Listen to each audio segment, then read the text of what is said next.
शुक्लाम्बरधरं विष्णुं शशिवर्णं चतुर्भुजं प्रसन्नवदनं ध्यायेत् सर्वविघ्नोपशान्तये।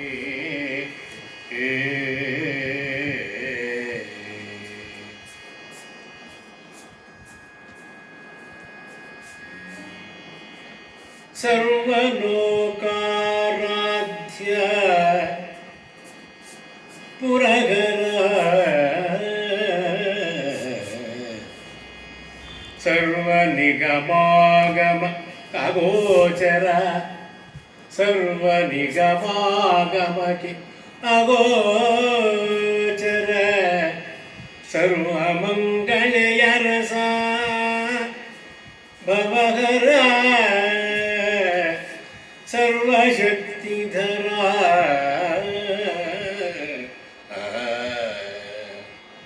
सर्वमंत्र शरीरा सर्वमंत्र शरीर शंकर सर्वशास्त्रागम गणस्तुता सर्वदा ನಂಬಿದೆನು ಸರ್ವದಾ ನಂಬಿದೆನು ರಕ್ಷಿಸು ರಕ್ಷಿಸು ನಮ್ಮನು ರಕ್ಷಿಸು ನಮ್ಮನು ಅನವರತ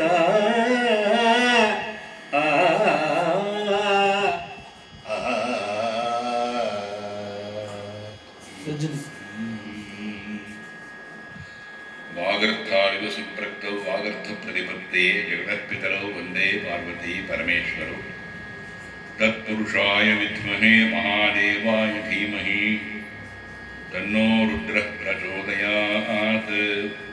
ईशानः सर्वविद्यानाम् ईश्वरः सर्वभूतानां ब्रह्माधिपतिर्ब्रह्मणोऽधिपति ब्रह्मा शिवो मे अस्तु सदा शिवो।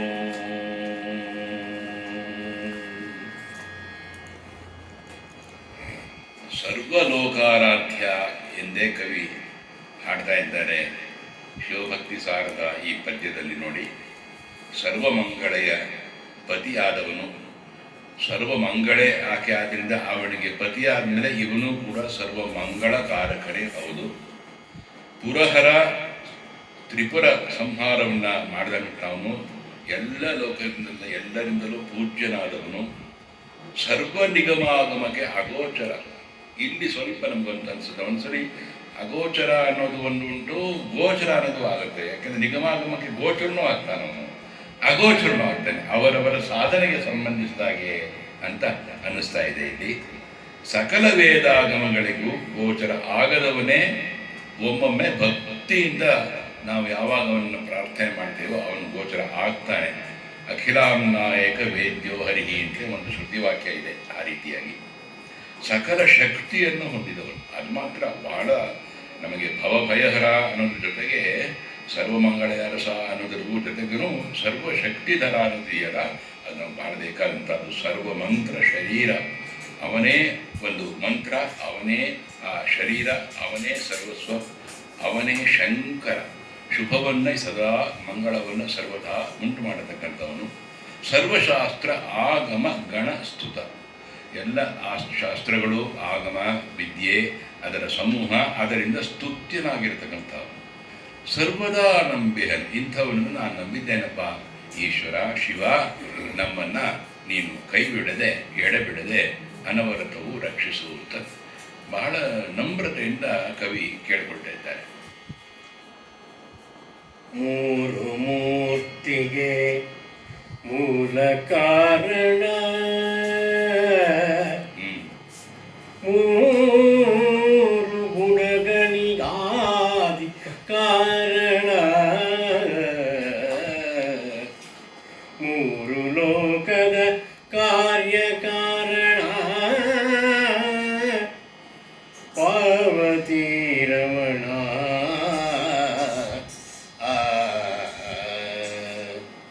ಮೂರು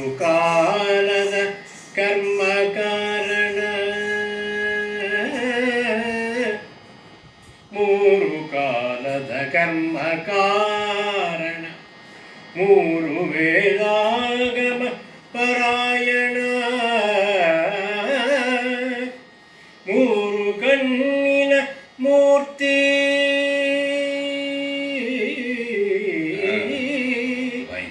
ಮೂರು ಕಣ್ಣಿನ ಮೂರ್ತಿ ರಕ್ಷಿಸು ರಕ್ಷಿಸು ನಮ್ಮನು ಅನವರದ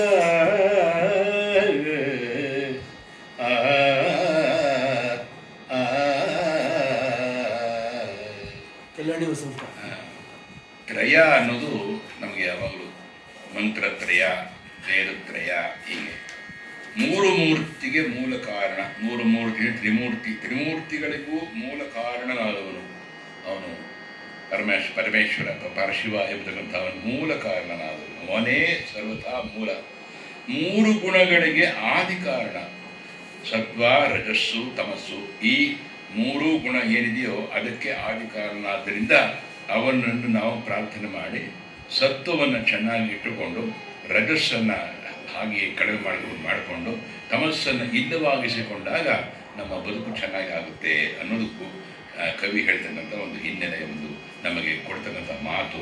ಮೂರು ಲೋಕದ ಕಾರ್ಯ ಕಾರಣ ಮೂರು ಲೋಕ ಇದೆಯಲ್ಲ ಅಚಳ ವಿಚಳ ಸ್ಥಳ ಅಂತ ನಾವು ಹೇಳ್ತೀವಿ. ಆ ಒಂದು ಮೂರು ಲೋಕ ಇದೆಯಲ್ಲ ಅದಕ್ಕೆ ಕಾರ್ಯ ಕಾರಣ ಎರಡು ಅವನೇನೆ ಅಂತ ಪಾರ್ವತಿ ಪತಿಯೇ ಪಶುಪತಿಯೇ ಎಲ್ಲರನ್ನೂ ಸಂರಕ್ಷಿಸ್ತಕ್ಕಂಥವನ್ನೇ. ಮೂರು ಕಾಲದ ಕರ್ಮ ಕಾರಣ ಹಾಗೆಯೇ ತ್ರಿಕಾಲದ ಕರ್ಮ ಕಾರಣ ಇದ್ದ ಹಾಗೆ ಮೂರು ವೇದ ಆಗಮ ಪರಾಯಣ ಋಗ್ಯಜುಸ್ಸಾಮ ಅಂತ ನಾವು ಹೇಳ್ತೇವೆ. ಋಗ್ಯವೇದ ಯಜುರ್ವೇದ ಸಾಮವೇದ.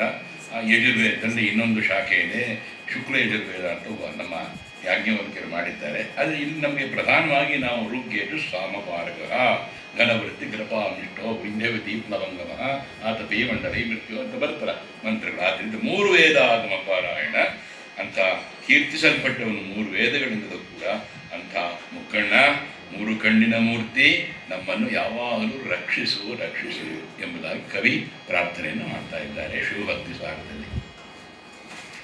ಕರನಯನ ಸರ್ವಾಂಗ ಗುಹ್ಯಾಂತರ ಮನೋವಾಕ್ಕಾಯ ಕರದಲ್ಲಿ ಅರಿದು ಅರಿಯದೆ ಮಾಡಿದ ಅಪರಾಧಗಳೆಲ್ಲವನ್ ಮರೆತು ಅರಿದು ಅರಿಯದೆ ಮಾಡಿದ ಅಪರಾಧಗಳನ್ನೆಲ್ಲವನು ಮರೆತು ರಕ್ಷಿಪ ಬಿರುದು ನಿನ್ನದು ಹರನೇ ಗಂಗಾಧರನೇ ಗೌರೀವರನೇ ಶಶಿಶೇಖರನೇ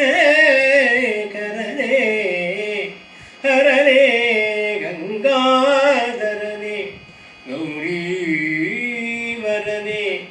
ಶಶಿಶೇಖರನೇ ರಕ್ಷಿಸು ನಮ್ಮನು ಅನವರದ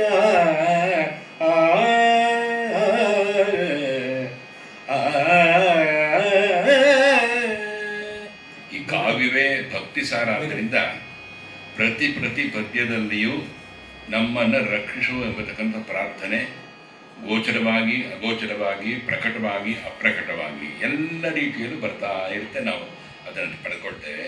ಕರನಯನ ಸರ್ವಾಂಗ ಗುಹ್ಯಾಂತರ ಮನೋವಾಕ್ ಕಾಯ ಈ ಎಲ್ಲದರಲ್ಲೂ ಕರನಯನ ಕೃತಂಬ ಕಾಯಜಂ ಕರ್ಮಜಂಬ ಅಂತ ಹೇಳ್ತೀವಲ್ಲ ಹಾಗೆ ಹೇಳ್ಬೋದು. ಹಾಗೆ ಉಪಚಾರಾಪದೇಶೇನ ಕೃತಾನ್ ಹರಹರ್ಮಯ ಅಪಚಾರಾನಿಮಾನ್ ಸರ್ವಾನ್ ಕ್ಷಮಸ್ವ ಪುರುಷೋತ್ತಮ ಅಂತ ಹೇಳ್ಬೋದು. ಹಾಗೆಯೇ ಕೈ ಕಾಲು ಕಣ್ಣು ಕಿವಿ ಗುಹ್ಯಾಂತರಂಗ ಎಲ್ಲ ಮನಸ್ಸು ವಾಕ್ ಮಾತು ಕರದಲ್ಲಿ ಎಲ್ಲದರಲ್ಲಿಯೂ ಕೂಡ ಎಲ್ಲ ಕಾರ್ಯದಲ್ಲೂ ಎಲ್ಲರೂ ಅರಿತು ಅರಿಯದೆ ತಿಳಿಯದೆಯೋ ಮಾಡಿದ ಅಪರಾಧಗಳ ಎಲ್ಲವನ್ನು ಅದನ್ನು ಎಲ್ಲರೂ ನಮ್ಮ ಮಂತ್ರಗಳಲ್ಲಿ ನಾವು ಪದೇ ಏನು ಮಾಡಬೇಕಾದ್ರೂ ಕೇಳ್ಕೊಳ್ತೇವೆ. ನಾವು ಏನು ಮಾಡಿದರೂ ಸಹ ಅರಿಯದೆ ಮಾಡಿರ್ತೇವೆ. ದಯವಿಟ್ಟು ಕ್ಷಮಿಸು. ಸಂಧ್ಯಾವಂದನೆಯಿಂದ ಹಿಡಿದು ನಮ್ಮ ದೇವರ ಪೂಜೆ ತನಕ ನಾವು ಕೇಳ್ಕೊಳ್ತೇವೆ. ಮಾಡಿದ ಅಪರಾಧಗಳನ್ನು ಎಲ್ಲವನ್ನೂ ಮರೆತು ನೀನು ಮನಸ್ಸಿಗೆ ತಗೋಬಾರ್ದು. ರಕ್ಷಿಪ ಬಿರುದು, ಅದನ್ನೆಲ್ಲ ಮರೆತು ನನ್ನನ್ನು ರಕ್ಷಿಸ್ಕೊಂಡು ಹೋಗ್ತಕ್ಕಂಥ ಬಿರುದು ಅಂಥ ಒಂದು ತುಂಬ ಒಳ್ಳೆಯ ಮನಸ್ಸು ನಿನ್ನದು. ಗಂಗಾಧರ ಹರ, ಗಂಗಾಧರನೇ, ಗೌರೀವರನೇ, ಗೌರಿಗೆ ಶ್ರೇಷ್ಠನಾದಂಥ ಮಹಾನ್ ಭಾವ ಪರಮೇಶ್ವರನೇ, ಪರಶಿವನೇ, ಶಶಿಶೇಖರನೇ, ಚಂದ್ರನನ್ನು ಧರಿಸಿರ್ತಕ್ಕಂಥವನ್ನೇ ನಮ್ಮನ್ನು ಸದಾ ರಕ್ಷಿಸ್ತಾ ಇರಬೇಕು ತಂದೆ. ಆಗ ಈ ಲೋಕದಲ್ಲಿ ಬೆಳಕು ಅನ್ನೋದು, ಅರಿವು ಅನ್ನೋದು, ಅನುಭವ ಅನ್ನೋದು ಇದ್ದು ಭಾವವನ್ನು ಹೋಗಲಾಡಿಸ್ತಕ್ಕಂಥ ಅಭವನಾದ ನಿನ್ನ ಒಂದು ಮನಸ್ಸನ್ನು ಅರಿತು ನಡೆಯತಕ್ಕಂಥ ಬುದ್ಧಿ ನಮಗೆ ಬರುತ್ತೆ. ತೊಳಗಿ ಬೆಳಗುವ ಚಂದ್ರಕೋಟಿಯ ಕಳೆಯ ವಲಯದ ಕಾಂತಿಯಲಿ, ತೊಳಗಿ ಬೆಳಗುವ ಚಂದ್ರಕೋಟಿಯ ಕಳೆಯ ವಲಯದ ಕಾಂತಿಯಲಿ, ಥಳಥಳಿಪ ಚರ್ಮಾಂಬರದ ದಂತದ್ಯುತಿಯ ಕೌಮುದಿಯ ಬೆಳಗಿಡುವ ಕೆಂಜಡೆಯ, ನಿಜಕರ ತಳೆದ ಹರಿಣ ಮೃಗಾಕ್ಷಮಾಲಯ ತಳೆದ ಸದ್ಯೋಜಾತ, ತಳೆದ ಹರಿಣ ಮೃಗಾಕ್ಷಮಾಲಯ ತಳೆದ ಸದ್ಯೋಜಾತ, ರಕ್ಷಿಸೋ ಸದ್ಯೋಜಾತ, ರಕ್ಷಿಸು ನಮ್ಮನು ಅನವರತ.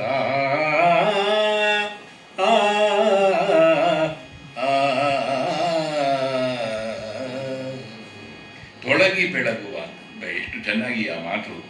ಬೆಳಗಿ ಬೆಳಗ್ತಕ್ಕಂಥ ಆ ಕೋಟಿ ಚಂದ್ರರ ಕಾಂತಿ ಉಳ್ಳಂಥದ್ದು ಅಂಥ ಶಾಂತವಾದ ಪ್ರಕಾಶ. ಆ ಪ್ರಕಾಶದಲ್ಲಿ ಶಾಂತಿಯೂ ಇರ್ತದೆ, ತೇಜಸ್ಸು ಇರ್ತದೆ. ಚಂದ್ರಕೋಟಿಯ ಕಳೆಯ ವಲಯದ ಕಾಂತಿಯಲ್ಲಿ, ಅಂಥ ಒಂದು ಶರೀರದ ಕಾಂತಿಯಲ್ಲಿ ತುಂಬ ಅವನು ಬಹಳ ಸುಂದರ. ಅವನು ಪರಮೇಶ್ವರ ಗೌರಾಂಗ ಪ್ರಭು ಅಂತೆಲ್ಲ ಕರಿತೀವಿ ನಾವು. ಬಹಳ ಸುಂದರ ಅವನು. ಥಳಥಳಿಸುವ ಚರ್ಮಾಂಬರದ ಆ ಅಚ್ಚುಕಟ್ಟಾಗಿ ಹೊಳೆಯತಕ್ಕಂಥ ಒಂದು ಚರ್ಮ ವಸ್ತ್ರದ, ಆಮೇಲೆ ದಂತದ್ಯುತಿಯ ಹೊಳೆಯತಕ್ಕಂಥ ಶುಭ್ರವಾದ ಹಲ್ಲಿನ ಕಾಂತಿ, ಅದೇ ಒಂದು ಕೌಮುದಿ ಇದ್ದಾಗಿದೆಯಂತೆ, ಅದೇ ಒಂದು ಬೆಳದಿಂಗಳ ಕಾಂತಿ ಇದ್ದಾಗಿದೆ. ಅಷ್ಟು ಚೆನ್ನಾಗಿ ರಂಜಿಸ್ತಾ ಇದೆ ಅವನಿರ್ತಕ್ಕಂಥದ್ದು. ಬೆಳಗುವ ಕೆಂಜಡೆಯ ಕೆಂಪು ಜಡೆ, ಮಹಾದೇವಿ ವಚನದಲ್ಲೂ ಹೇಳ್ತಾರೆ, ಕೆಂಜಡೆಯ ಸುರಿಪಲ್ಲಿನವನಿಗೆ ಒಲಿದನು ನಾನು ಅಂತ ಮಹಾದೇವಿ ವಚನದಲ್ಲಿ ಹೇಳ್ತಾಳೆ. ಅದರಿಂದಾಗಿ ಬೆಳಗಿಡುವ ಕೆಂಜಡೆಯ ನಿಜಕರ ತಳೆದ ಹರಿಣ ಮೃಗಾಕ್ಷಮಾಲಯ, ಬಹಳ ಅಚ್ಚುಕಟ್ಟಾಗಿರ್ತಕ್ಕಂಥ ಕೈಯಲ್ಲಿ ಇಟ್ಕೊಂಡಿರುವ ಜಿಂಕೆ, ಮೃಗಾಕ್ಷಮಾಲೆ ಅಂದರೆ ಜಪಸರಗಳು, ಅನೇಕ ಜಪಸರಗಳು ಉಳ್ಳಂಥ ಸದ್ಯೋಜಾತ, ತಳೆದ ಸದ್ಯೋಜಾತ. ಅದು ಪಂಚಮುಖದಲ್ಲಿ ತುಂಬ ಒಳ್ಳೆಯ ಒಂದು ಸದ್ಯೋಜಾತಾಯ ವೈ ನಮೋ ನಮಃ, ಘೋರೇಭ್ಯೋ ಅಘೋರೇಭ್ಯೋ, ನಾವು ಘೋರೆ ನಾವು ಹೇಳ್ತೇವಲ್ಲ ಉತ್ತರ ಹೇಳುವಾಗ, ಅದರಿಂದಾಗಿ ಸದ್ಯೋಜಾತಾಯ ವೈ ನಮೋ ನಮಃ ಅಂತ ಒಂದು ತುಂಬ ಸುಂದರವಾದಂಥ ಆ ಮುಖದ ಪರಮೇಶ್ವರ ಪರಶಿವನೇ ನಮ್ಮನ್ನು ಸದಾ ರಕ್ಷಿಸು ತಂದೆ ಎಂಬುದಾಗಿ ಕವಿ ಬೇಡ್ತಾ ಇದ್ದಾರೆ. ಹೇಮಕೋಟಿ ಪ್ರಭೆಯೊಳೊಪ್ಪುವ ರಾಮಣೀಯಕ ಕುಂಕುಮಾಂಗದ, ಹೇಮಕೋಟಿ ಪ್ರಭೆಯೊಳೊಪ್ಪುವ ರಾಮಣೀಯಕ ಕುಂಕುಮಾಂಗದ, ಸಾಮಜಾಜಿನದ ಅಮಲದಂತದ್ಯುತಿಯ ಕಾಂತಿಗಳ,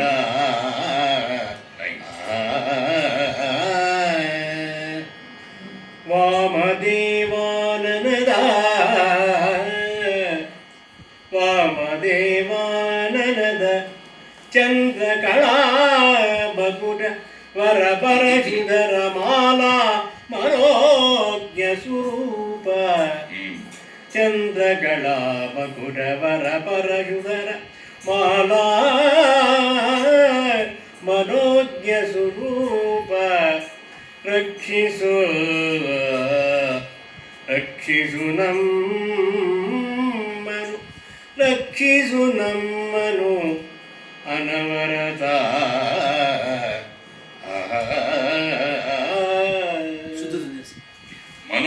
ಸರ್ವಜ್ಞವಾದಂಥ ಸ್ವರೂಪ ಆ ಮಹಾನುಭಾವ. ಮನಸ್ಸಿಗೆ ತಾನಾಗಿ ಬಂದು ಹಾಗೆಯೇ ನೆಲೆ ನಿಲ್ಲಬೇಕು ಆ ಸ್ವರೂಪ. ಅದು ಧ್ಯಾನದಲ್ಲಿ ಕೇಂದ್ರೀಕೃತವಾಗಿ ಆಮೇಲೆ ಮನನ ಬಂದು ಮನಸ್ಸಿಗೆ ಅವನದೇ ಧ್ಯಾನ ಬರ್ತಂತ.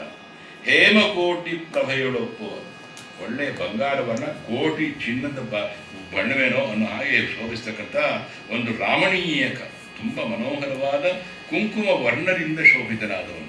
ಕುಂಕುಮಾಂಗದ ಸಾಮಜಾಜಿನದ ಅಮಲ ದಂತದ್ಯುತಿಯ ಕಾಂತಿಗಳ ಒಳ್ಳೆಯ ಕುಂಕುಮ ವರ್ಣದಿಂದ ಶೋಭಿತನಾದವನು, ಗಜಚರ್ಮಧಾರಿಯಾದವನು, ನಿರ್ಮಲವಾದ ತೇಜಸ್ಸು ಆ ಕಾಂತಿಯಿಂದ ಕೂಡಿದವನು, ವಾಮದೇವ ಆನನದ. ಆನನ ಅಂದರೆ ಮುಖ, ವಾಮದೇವನ ಮುಖ. ನಮ್ಮ ಕುಮಾರವ್ಯಾಸನ ಇಂದ್ರಕೀಲ ಪ್ರಸಂಗದಲ್ಲಿ ಅರ್ಜುನ ಈ ರೀತಿ 5 ಮುಖವನ್ನು ಸ್ತುತಿಸ ಪದ್ಯಗಳಿವೆ. ತುಂಬ ಸೊಗಸಾಗಿದೆ. ವಾಮದೇವ, ಅಘೋರ ಹಾಗೂ ಎಲ್ಲವನ್ನು ಸ್ತುತಿಸ್ತಕ್ಕಂಥದ್ದು. ಅಂತ ವಾಮದೇವ ಆನನದ, ವಾಮದೇವನ ಮುಖ, ಆ ಒಂದು ಚಂದ್ರಕಲೆ, ಆ ಚಂದ್ರಕಳಾ ಮಕುಟ ವರ ಪರಶುಧರ ಮಾಲಾ ಮನೋಜ್ಞ ಸ್ವರೂಪ.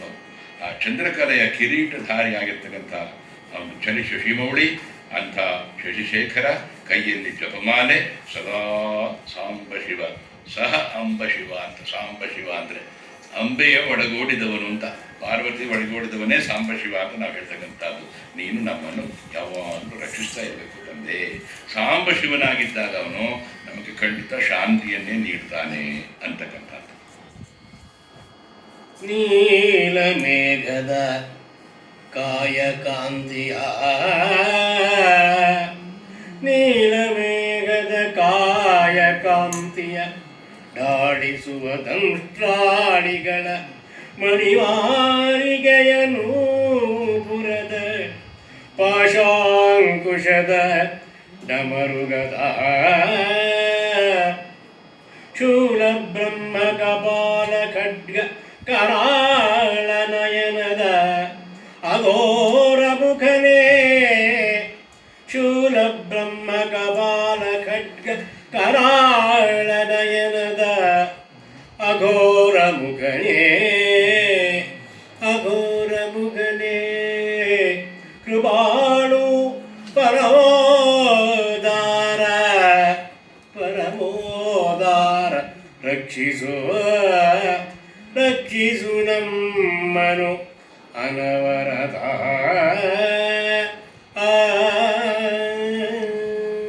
ನೋಡಿ, ಕವಿಗೆ ಒಂದೊಂದೇ ಶಂಕರನ ಒಂದೊಂದೇ ಸ್ವರೂಪವನ್ನು, ಒಂದೊಂದೇ ರೂಪವನ್ನು ವರ್ಣಿಸ್ತಾ ಬರ್ತಾ ಇದೆ ಅಂತ ತಾವು ಗಮನಿಸ್ತೀರಿ. ಸದ್ಯೋಜಾತ ಆಯಿತು, ವಾಮದೇವ ಆಯಿತು, ಇದರಲ್ಲಿ ಅಘೋರ ಮುಖ ತೆಗೆದುಕೊಂಡಿದ್ದಾನೆ. ನೀಲಮೇಘದ ಕಾಯ ಕಾಂತಿಯ ಅಂತ, ನೀಲವಾದ ಒಂದು ಮೋಡದ ಕಾಯ ಶರೀರದ ಆ ಕಾಂತಿ ಹೇಗಿರುತ್ತೋ ಅಂತ.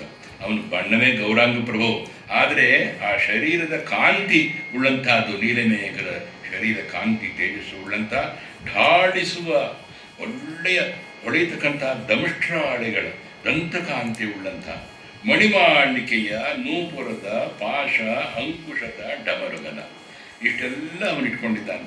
ಒಳ್ಳೆಯ ಜಪಮಣಿಹಾರ, ಕಾಲ್ ಕಡಗ, ಅವನ ಸ್ವರೂಪವನ್ನು ತಾವು ಗಮನಿಸಿದಾಗ ಅನಿಸುತ್ತೆ ನಂದೀಶ್ವರನನ್ನು ಏರಿ ಬರ್ತಾ ಇರ್ತಾನೆ ಅವನು ನೋಡೋದಕ್ಕೆ. ನಿಮಗೆ ಜಪಮಣಿಹಾರ, ಕಾಲ್ ಕಡಗ, ಪಾಶ, ಅಂಕುಶ, ಡಮರುಗ, ಶೂಲ, ಬ್ರಹ್ಮಕಪಾಲ, ಆಮೇಲೆ ಖಡ್ಗ, ಇವೆಲ್ಲವನ್ನು ಹಿಡಿದಿದ್ದಾನೆ. ಕರಾಳ ನಯನದ ಅಂದಾಗ ಅವನು ಯಾವಾಗ ಆ ಕೋಪ ಬಂದಿರ್ತದೋ, ಜಗತ್ತಿಗೆ ಏನಾದರೂ ತೊಂದರೆ ಮಾಡುವವರನ್ನು ಕಂಡಾಗ ಅವ್ರನ್ನ ಶಿಕ್ಷಿಸ್ತಕ್ಕಂಥ ಕೋಪ ಅಂತ ನಾವು ತೆಗೆದುಕೊಂಡಾಗೆ, ಹರ ರುದ್ರ ಎನ್ನುವ ಸ್ವರೂಪ ಅಲ್ಲಿ ಸ್ವಲ್ಪ ಪ್ರಕಟವಾಗುತ್ತೆ. ಇಲ್ಲೆಲ್ಲೂ ಬೇರೆ ಕಡೆ ಎಲ್ಲ ಅದು ಶಂಕರನೇ ಶಿವನೇ ಶಿವನೇ ಶಿವ ಎಂಬತಕ್ಕಂಥದ್ದೇ. ಶಿವ ಎಂಬುದೊಂದು ಆಪ್ಯಾಯಮಾನವಂಥ ಒಂದು ಸ್ವರೂಪ ಒಂದು. ಶೂಲ ಬ್ರಹ್ಮ ಕಪಾಲ ಖಡ್ಗ ಕರಾಳ ನಯನದ ಅಘೋರ ಮುಖನೇ. ಅಘೋರ ಮುಖ ಅನ್ನೋದು ಒಂದು ಪರಶುವನ ಪಂಚಮುಖದಲ್ಲಿ ಒಂದು. ಕೃಪಾಳು, ನೀನು ಕೃಪೆಯನ್ನು ಮಾಡ್ತಕ್ಕಂಥವನು, ಪರಮ ಕೃಪಾಳು ನೀನು, ಪರಮೋದಾರ ನೀನು, ಉದಾರಿಯೂ ಹೌದು, ನಿನ್ನ ಔದಾರ್ಯಕ್ಕೆ ನಾನು ಬಲ್ಲೆ. ಹಾಗಿರಬೇಕಾದ್ರೆ ನೀನು ನಮ್ಮನ್ನು ಯಾವಾಗಲೂ ರಕ್ಷಿಸ್ತಾ ಇರಬೇಕಲ್ಲವೇ? ನಮ್ಮನ್ನು ಅಂದಾಗ ಇಡೀ ಲೋಕವನ್ನು ರಕ್ಷಿಸಬೇಕಲ್ಲವೇ? ಪುರಿಪಚಂದ್ರನ ಜರವ ಕಾಂತಿಯ, ಪುರಿಪಚಂದ್ರನ ಜರವ ಕಾಂತಿಯ, ಕರದ ಡಮರುಗ ಖಡ್ಗಧನು ಶರಧರಿಸಿರುವ ರಕ್ತಾಂಬರದ ಫಣಿಭೂಷಣ ದ್ಯುತಿಯ ಅದು ಕೊರಳ ಕಪ್ಪಿನ ದೇವ ಕೊರಳ ಕಪ್ಪಿನ ದೇವ ನೀ ತತ್ಪುರುಷ ಮುಖದಲ್ಲಿ ಸುಧೆಯ ಸೂಸುತ್ತ ಕೊರಳ ಕಪ್ಪಿನ ದೇವ ನೀ ತತ್ಪುರುಷ ಮುಖದಲ್ಲಿ ಸುಧೆಯ ಸೂಸುತ್ತ ಹರದೇ ಹರನೇ ಗಂಗಾಧರನೇ ರಕ್ಷಿಸು ರಕ್ಷಿಸು ನಮ್ಮನು ರಕ್ಷಿಸು ನಮ್ಮನು ಅನವರದ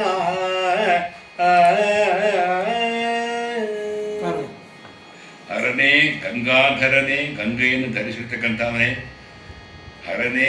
ನೀನು ಹರ ಆಗಿದ್ದರೂ ಕೂಡ ನಮ್ಮ ಪಾಲಿಗೆ ಶಿವನೂ ಆಗಬೇಕಪ್ಪ, ಇದ್ದರೆ ಕಷ್ಟವಾಗುತ್ತೆ. ರುದ್ರ ಆಗೋದು ಬೇಡ, ನೀನು ಮಂಗಳಕರಣ ಆಗು. ಸದಾ ಮೋಹಕವಾದ ನಿನ್ನ ಮಂಗಳ ಕಾಂತಿಯ ಸ್ವರೂಪ ನಮ್ಮನ್ನು ಬೆಳಗ್ತಾ ಇರಲಿ, ಪ್ರಪಂಚವನ್ನು ಬೆಳಗಲಿ. ರಕ್ಷಿಸು ನಮ್ಮನ್ನು. ಸ್ಫುರಿಪ ಚಂದ್ರನ ಅಂಥ ಒಂದು ಹೊಡೆತಕ್ಕಂಥ ಚಂದ್ರನ ಕಾಂತಿ ಯಾವಾಗಲೂ ಅಲ್ಲಿ ರಿಫ್ಲೆಕ್ಟ್ ಆಗ್ತಾ ಇರ್ತಾರೆ ಅವನ ಮುಖದಲ್ಲಿ. ಚಂದ್ರನ ಕಾಂತಿ, ಶಶಿಕಾಂತಿ, ಜರೆವ ಅದನ್ನೇ ಜರಿತಕ್ಕಂಥ ಒಂದು ಕಾಂತಿ ಉಳ್ಳವನು ಕೂಡ ಅವನು. ಶಶಿಮೌಳಿ ಆದ ಹಾಗೆಯೇ ಶಶಿಯ ಕಾಂತಿಗಿಂತಲೂ ಅವನ ಕಾಂತಿ ಮಿಗಿಲಾಗಿರ್ತಕ್ಕಂಥದ್ದು. ಅಂಥ ಜರೆವ ಸ್ಫುರಿಪ ಚಂದ್ರನ ಜರೆವ ಕಾಂತಿಯ ಅಂಥ ಕಾಂತಿ ಉಳ್ಳವನು. ಕರದಲ್ಲಿ ಡಮರುಗ, ಇದು ದ್ವಿರುಕ್ತಿಯಾಗಿದೆ, ಮತ್ತೆ ಹಿಂದಿನ ಪದ್ಯದ ವರ್ಣನೆ ಮತ್ತೆ ಬಂದಿದೆಯೇನೋ ಅಂತ ಅನ್ನಿಸ್ತಾ ಇದೆ. ಕರದ ಡಮರುಗ, ಖಡ್ಗ, ಧನು, ಶರ ಎಲ್ಲ ಉಳ್ಳವನು. ಡಮರುಗ ಇದೆ, ಖಡ್ಗ ಇದೆ, ಧನುಸ್ಸು ಇದೆ, ಪಿನಾಕಿ ಅಂತಲೇ ನಾವು ಅವನಿಗೆ ಕರಿತೇವೆ. ಹಾಗೆ ಶರ, ಬಾಣಾವಳಿ ಎಲ್ಲ ಉಂಟಿರ್ತಕ್ಕಂಥದ್ದು.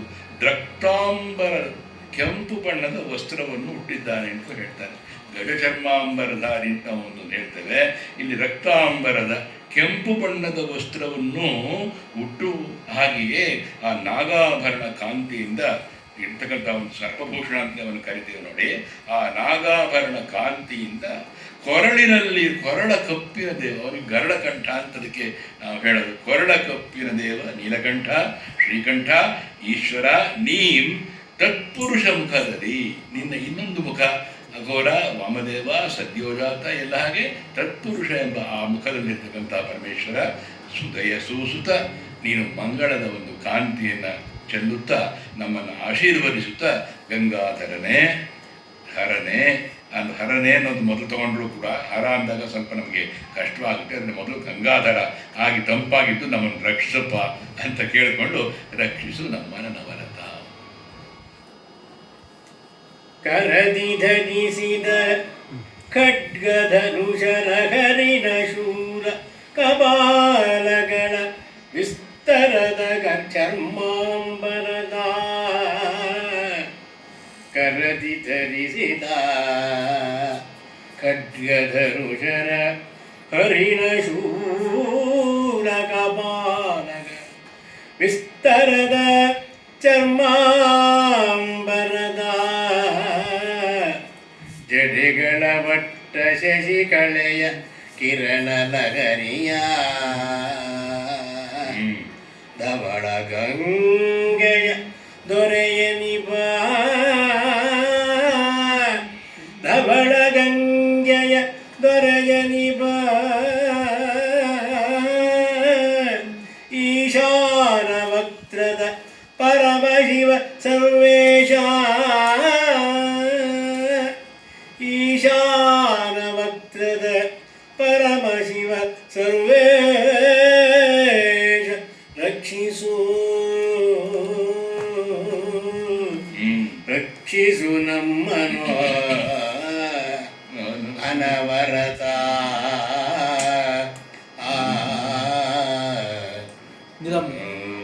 ಒಂದೊಂದೇ ಮುಖ ಅಂತ ಹೇಳಿದಾಗೆ ಇಲ್ಲಿ ಈಶಾನ ವಕ್ತ್ರ, ಅದು ಸರಿಯಾಗಿ ಹೇಳಬೇಕು. ವಕ್ರ ಅಂತ ಹೇಳಬಾರ್ದು ದಯವಿಟ್ಟು. ವಕ್ತ್ರ ಅಂದರೆ ಮುಖ ಅಂತ.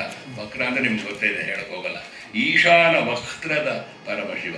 ನಮಗೆ ಪ್ರತಿ ದಿಕ್ಕಲ್ಲೂ ನಾವು ಅಂದ್ಕೊಂಡಾಗ ಈಶಾನ ಸರ್ವವಿದ್ಯಾ ನಾವು ಅಂತ ಹೇಳ್ತೇವಲ್ಲ, ಅದು ಬಹಳ ಶುಭವಾದ್ದು. ಈಶಾನ್ಯ ದಿಕ್ಕು ಕೂಡ ಬಹಳ ಶುಭವಾದ ವಾಸ್ತು ದೃಷ್ಟಿಯಿಂದ ಅಂತ ಏನು ದೊಡ್ಡವರು ಹೇಳ್ತಾರೆ. ಖರದಿ ಧರಿಸಿದ ಖಡ್ಗ, ಕೈಯಲ್ಲಿ ಹಿಡಿಯತಕ್ಕಂಥ ಒಂದು ಖಡ್ಗ, ಹೇಗೆ ವಿಷ್ಣುವು ನಂದಕಿ ಎಂಬ ಖಡ್ಗವನ್ನು ಧರಿಸಿದ್ದಾನೆಯೋ ಹಾಗೆ ಪರಶಿವನು ಕೂಡ ಖಡ್ಗವನ್ನು ಧರಿಸಿದ್ದಾನೆ. ಕರದಿ ಧರಿಸಿದ ಖಡ್ಗ, ಧನು, ಪಿನಾಕ ಬಾಣ, ಶರ, ಬಾಣಗಳು, ಹರಿಣಶೂಲ ಕಪಾಲಗಳು, ಜಿಂಕೆ ಹಾಗೂ ತ್ರಿಶೂಲ, ಕಪಾಲ, ಬ್ರಹ್ಮಕಪಾಲ ಇವುಗಳನ್ನು ಎಲ್ಲ ಒಳಗೊಂಡ ವಿಸ್ತರದ ಚರ್ಮದ ಒಂದು ವಸ್ತ್ರವನ್ನು ಹುಟ್ಟಿದ್ದಾನೆ. ಜಡೆಗಳು ಅಳವಟ್ಟ ಜಟಾಜುಟ, ವಿಸ್ತಾರವಾದ ಜಟಾಜುಟ, ಒಂದು ಮಹಾನ್ ಜಟೆಯದೇ ಒಂದು ಅದೇ ಒಂದು ಜಟೆಯದೇ ಒಂದು ಪ್ರಪಂಚ ಅನ್ಬೇಕು, ಆ ಥರ ಉಳ್ಳವನು. ಜಡೆಗಳು ಅಳವಟ್ಟ ಅಂದರೆ ಧರಿಸಿರುವ, ಒಳಗೊಂಡ, ಯುಕ್ತವಾದ ಶಶಿಕಳೆಯ, ಚಂದ್ರನ ಕಳೆಯುಳ್ಳಂಥ ಆ ಕಿರಣ ಲಹರಿಯ ಅಂದು ಅವಳ ಅಚ್ಚಕಟ ಅಂತ ಕಿರಣ ಲಹರಿಯ ಧವಳಗಂಗೆಯ ದೊರೆಯಲಿಪ ಅಂತ ಒಂದು ಧವಳಗಂಗೆ ಅವಳು. ನಾವು ಆ ಧವಳಗಂಗೆ ಸ್ವರೂಪವನ್ನು ನಾವು ಋಷಿಕೇಶ ದಾಟಿ ನೋಡುವಾಗ ಗಂಗಾದೇವಿ ಹಾಗೆ ಬರ್ತಾಳೆ, ಬೆಳ್ಳಗೆ ಬರ್ತಾಳೆ, ಹರ್ಕೊಂಡು ಬರ್ತಾಳೆ ಅವಳು ತಾಯಿ, ನೋಡೋದಕ್ಕೆ ಚಂದ. ಅಲ್ಲಿಂದ ಹರಿದ್ವಾರಕ್ಕೆ ಬರುವಾಗ ಅವಳು ಸ್ವಲ್ಪ ಶಾಂತವಾಗುತ್ತೆ. ಋಷಿಕೇಶ ಅದಕ್ಕಿಂತ ಮೇಲೆ ಇನ್ನೂ ಚೆನ್ನಾಗಿರುತ್ತೆ ಅಲ್ಲಿ ನೋಡೋದಕ್ಕೆ ಗಂಗೆನ. ಅಂಥ ಧವಳಗಂಗೆಯ ನಮ್ಮ ಸೋದೆ ವಾದಿರಾಜರ ಸಂಸ್ಥಾನದಲ್ಲಿ ಧವಳಗಂಗಾ ಸರೋವರ ಅಂತ ಅವರು ನಿರ್ಮಾಣ ಮಾಡಿದ್ದಾಳೆ, ಒಂದು ಕೀರ್ತನೆಯನ್ನು ಮಾಡಿದ್ದಾಳೆ. ಧವಳ ಗಂಗೆಯ ಗಂಗಾಧರ ಮಹಾಲಿಂಗ ಮಾಧವನ ತೋರಿಸಯ್ಯ ಗುರುಕುಲ ತುಂಗ ಅಂತ ಒಂದು ಕೀರ್ತನೆ ಮಾಡಿದ್ದಾರೆ.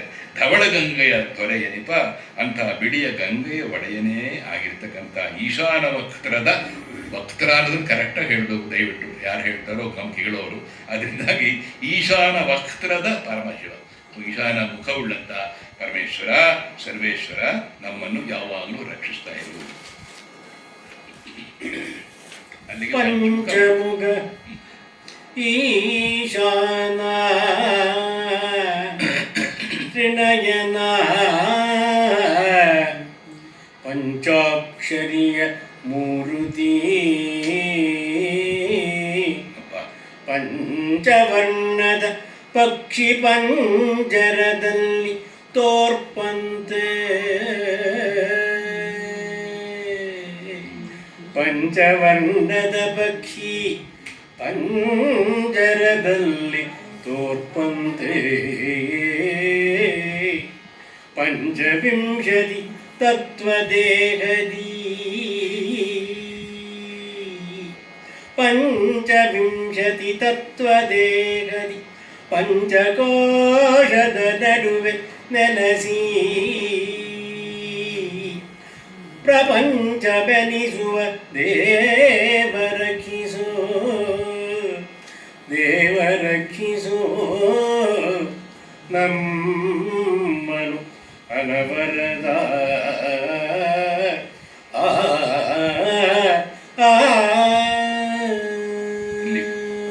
ನೋಡಿ ಇಲ್ಲಿ ಪಂಚ ಅಂತ ಬಂದಿದೆ.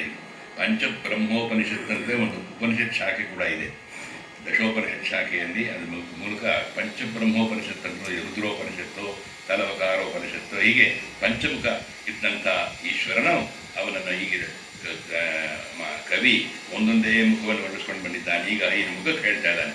ಪಂಚಮುಖ 5 ಮುಖವುಳ್ಳವನು, ಈಶಾನ, ತ್ರಿನಯನ, ಈಶಾಸ್ವರೂಪನಾದವನು, ಈಶಾನನಾದ ಮುಖಸ್ವರೂಪನು, ತ್ರಿನಯನ 3 ಕಣ್ಣಿನವನು, ಪಂಚಾಕ್ಷರಿಯ ಮೂರ್ತಿ, ನಮಃ ಶಿವಾಯ ಎಂಬತಕ್ಕಂಥ ಮೂರ್ತಿ. ಅದಕ್ಕೆ ನಾವು ಓಂಕಾರವನ್ನು ಸೇರಿಕೊಳ್ತೇವೆ ಧ್ಯಾನವನ್ನು ಮಾಡುವಾಗ, ಓಂ ನಮಃ ಶಿವಾಯ ಅಂತ ನಾವು ತೆಗೆದುಕೊಳ್ತೇವೆ. ನೋಡಿ, ಅಂದರೆ ಪಂಚಾಕ್ಷರಿಯ ಮೂರ್ತಿ, 5 ಅಕ್ಷರದ ಅಂಥ ಮೂರ್ತಿ ಮಹಾನ್ ಭಾವ. ಪಂಚವರ್ಣದ ಪಕ್ಷಿ ಪಂಜರದಲ್ಲಿ ತೋರ್ಪಂತೆ. ಒಂದು ಪಕ್ಷಿ, ಒಂದು ಅಚ್ಚುಕಟ್ಟಾದ ಹಕ್ಕಿಯು ಪಂಚರಂಗದ ಗಿಳಿ, ಪಂಚರಂಗಿನ ಗಿಳಿ ಅಂತ ನಾವು ಹೇಳ್ತೇವೆ ನೋಡಿ ಒಂದು ಗಿಳಿಗೆ. ಹಾಗೆ ವರ್ಣದ ಪಕ್ಷಿ, 5 ಬಣ್ಣದ ಹಕ್ಕಿ ಒಂದು ಪಂಜರದಲ್ಲಿ ಹೇಗೆ ಚೆನ್ನಾಗಿ ತೋರುತ್ತೋ ಹಾಗೆ 5 ಅಕ್ಷರಗಳ ಮೂರ್ತ ಸ್ವರೂಪರಾದ. ಇದು ಕವಿಯ ಒಂದು ಜಾಣ್ಮೆ. ಅಂದರೆ ಆ ರೀತಿ ಇರ್ತಕ್ಕಂಥ ನಮಃ ಶಿವಾಯ ಸ್ವರೂಪವುಳ್ಳವನು. ಪಂಚವಿಂಶತಿ ತತ್ವ, 5 25 ತತ್ವಗಳ ದೇಹದವನು. ಹಾಗೆಯೇ ಪಂಚಕೋಶ, ನಮ್ಮ ಅದನ್ನು ಹೇಳ್ತೇವೆ, ಪಂಚಕೋಶವನ್ನು ಹೇಳ್ತೇವೆ, ಶರೀರವನ್ನು ಕೂಡ ಹಾಗೆ ಹೇಳುವಾಗ ಪಂಚಕೋಶದಿಂದ ನಿರ್ಮಿತವಾಗಿರ್ತಕ್ಕಂಥದ್ದು ನಾವು ಹೇಳ್ತೇವೆ. ಪಂಚಕೋಶದ ನಡುವೆ ನೆಲೆಸಿ ಪ್ರಪಂಚ ಎನಿಸುವ, 5 ಕೋಶಗಳ ನಡುವೆ ನೆಲೆಸಿ ಇದು ಆದ್ದರಿಂದ ಪ್ರಪಂಚ ಪ್ರಪಂಚ ಜಗತ್ತು ಜೀವ ಇರೋದೇ ಜಗತ್ತು ಅಂತ, ಜಗತ್ತು ಅಂದರೆ ಜೀವ ಇರೋದು ಅಂತ ಪ್ರಪಂಚವೇ ಎನಿಸ್ತಕ್ಕಂಥ ಪರಶಿವನೇ ನಮ್ಮೆಲ್ಲರನ್ನು ರಕ್ಷಿಸ್ತಾ ಇರು. ವೇದ ಪಾದಸ್ತವದಿ ವೇದ ಪಾದಸ್ತವದಿ ಬೇಡಿದ ಸಾದರದಿ ಜೈಮಿನಿ ಮಹಾಮುನಿ. ವೇದ ಪಾದಸ್ತವದಿ ಬೇಡಿದ ಸಾದರದಿ ಜೈಮಿನಿ ಮಹಾಮುನಿ. ಆದಿನಾರಾಯಣನು ಪ್ರಾರ್ಥಿಸಿ ನಯನ ಗಮನದಲ್ಲಿ ಆದಿಮೂಲವಿದೆಂದು ದೇವರ ಪಾದ ಪದ್ಮವ ಅರ್ಚಿಸಿದ ಶಿವ. ಆದಿನಾರಾಯಣನು ಪ್ರಾರ್ಥಿಸಿ ನಯನ ಕಮಲದಲ್ಲಿ ಆದಿಮೂಲವಿದೆಂದು ದೇವರ ಪಾದ ಪದ್ಮವನರ್ಚಿಸಿದ ಶಿವ. ನೀ ದಯಾಂಬುಧಿ ನೀ ದಯಾಂಬುಧಿ ಶರಣು ರಕ್ಷಿಸು. ನೀ ದಯಾಂಬುಧಿ ಶರಣು ರಕ್ಷಿಸು ನಮ್ಮನು ಅನವರದ. ದಯಾಂಬುಧಿ ದಯೆಗೆ, ಆ ದಯೆಯೇ ಸಮುದ್ರ ಆಗಿ ಅಂಬುಧಿ, ಕರುಣಾಸಾಗರ, ಕೃಪಾಸಾಗರ ಹೀಗೆಲ್ಲ ಹೇಳ್ತೇವೆ. ಅಂಥ ಮಹಾನ್ ಭಾವನಾದ ಪರಶಿವನೇ ವೇದ ಪಾದಸ್ತವದಿ ಪೇಳಿದ ಸಾದರದಿ ಜೈಮಿನಿ ಮಹಾಮುನಿ. ಜೈಮಿನಿ ಎಂಬ ಒಬ್ಬ ಮಹಾನ್ ಮುನಿಶ್ರೇಷ್ಠ ಸಂಸ್ಕೃತದಲ್ಲೂ ಆತ ಜೈಮಿನಿ ಭಾರತವನ್ನು ಬರೆದಿದ್ದಾನೆ. ಅದನ್ನು ತೆಗೆದುಕೊಂಡು ಮೂಲವಾಗಿ ತೆಗೆದುಕೊಂಡು ಮೂಲ ಸ್ರೋತವಾಗಿ ತೆಗೆದುಕೊಂಡು ಕನ್ನಡದಲ್ಲಿ ವಾರ್ತೆಕ ಷಟ್ಪದಿ ನಮ್ಮ ದೇವನೂರಿನ ಲಕ್ಷ್ಮೀಶ ಕವಿ ಜೈಮಿನಿ ಭಾರತವನ್ನು ರಚಿಸಿದ್ದಾನೆ. ಅದು ಕಾವ್ಯ. ಇದು ಒಂದು ಅಚ್ಚುಕಟ್ಟ ಅಂತ ಜೈಮಿನಿಯ ಒಂದು ಮೂಲ ಕಾವ್ಯ. ಜೈಮಿನಿ ಮಹಾಮುನಿ ಎಂಬತಕ್ಕಂಥವನು ಪ್ರೀತಿಯಿಂದ ಆದಿನಾರಾಯಣನನ್ನು ಪ್ರಾರ್ಥನೆ ಮಾಡಿ ಅದು ಒಂದು ಸ್ತೋತ್ರ ಇದೆ. ಮಹಾವಿಷ್ಣು ತನ್ನ ಕಣ್ಣು ಎಂಬತಕ್ಕಂಥ ಕಮಲದಿಂದ ಪೂಜೆ ಮಾಡಿದ್ದಾನೆ ಪರಶಿವನನ್ನು. ಅದು ಬಹಳ ಸುಂದರವಾದ ಸ್ತೋತ್ರ. ಅದು ಆದಿಮೂಲ ಎಂಬುದಾಗಿ ಪೂರ್ತಿ ಅವನು ಮಹಾವಿಷ್ಣು ಸ್ತೋತ್ರ ಮಾಡಿದ್ದಾನೆ. ಅಂಥ ಒಂದು ಪಾವನ ಪಾದಗಳು ಉಳ್ಳಂಥ ಪರಶಿವನೇ, ಕೃಪಾಂಬುಧಿ, ಕೃಪಾಸಾಗರನೇ, ನಮ್ಮನ್ನು ರಕ್ಷಿಸು, ಯಾವಾಗಲೂ ನಮ್ಮನ್ನು ರಕ್ಷಿಸ್ತಾ ಇರು.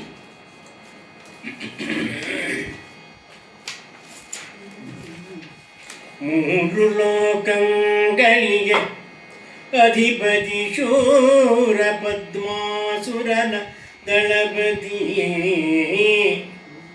ಮೂರು ಲೋಕಗಳಿಗೆ ಅಧಿಪತಿ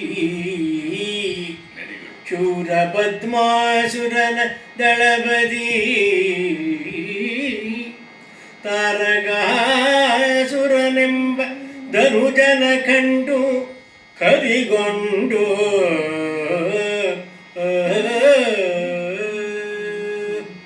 ಭೂರಿ ಭುಜಬಲನೆನಿಬ ನಿನ್ನ ಕುಮಾರಗನ ದೆಸೆಯಿಂದ ಕೊಲ್ಲಿಸಿ.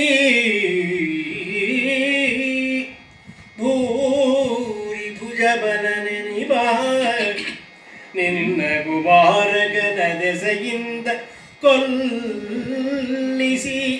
ಮೂರು ಲೋಕವ ಪೊರೆದೆ ನಿನ್ನ ಕುಮಾರಗನ ದೆಸೆಯಿಂದ ಕೊಲ್ಲಿಸಿ. ಮೂರು ಲೋಕವ ಪೊರೆದೆ ರಕ್ಷಿಸು ನಮ್ಮನು ಅನವರದ.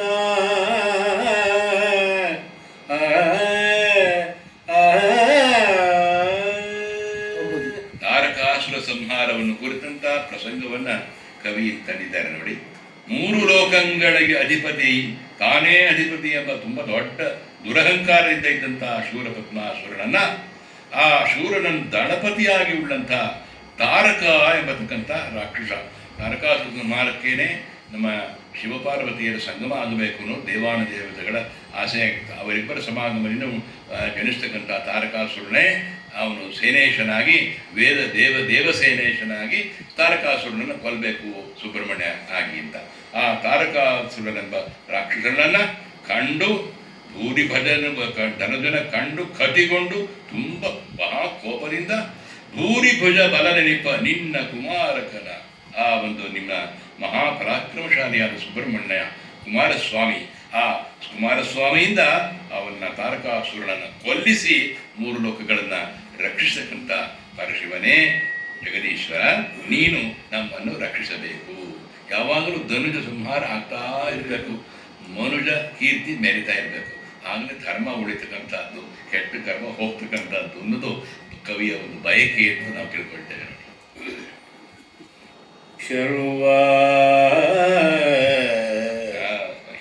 ಸರ್ವಮುಖೈಕ ವಿಗ್ರಹ ಪಾರ್ವತಿ ಪ್ರಿಯ ಶಿವ ಪುರಾರಿ ಸುಪರ್ವ ರಕ್ಷಕ ಕಾಲಕಂಠ ತ್ರಿಶೂಲಿ ಪಂಚಮುಖ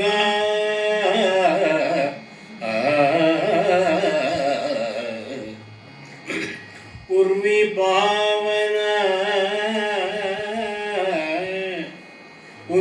ಪಾವನ ಭಕ್ತ ಜೀವನ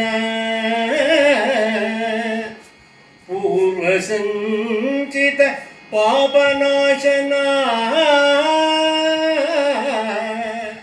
ಉರ್ವಿಭಾವನ ಭಕ್ತ ಜೀವನ ಪೂರ್ವ ಸಂಚಿತ ಪಾಪನಾಶನ ಪರ್ವತಾಧಿಪ ಶಿವನೇ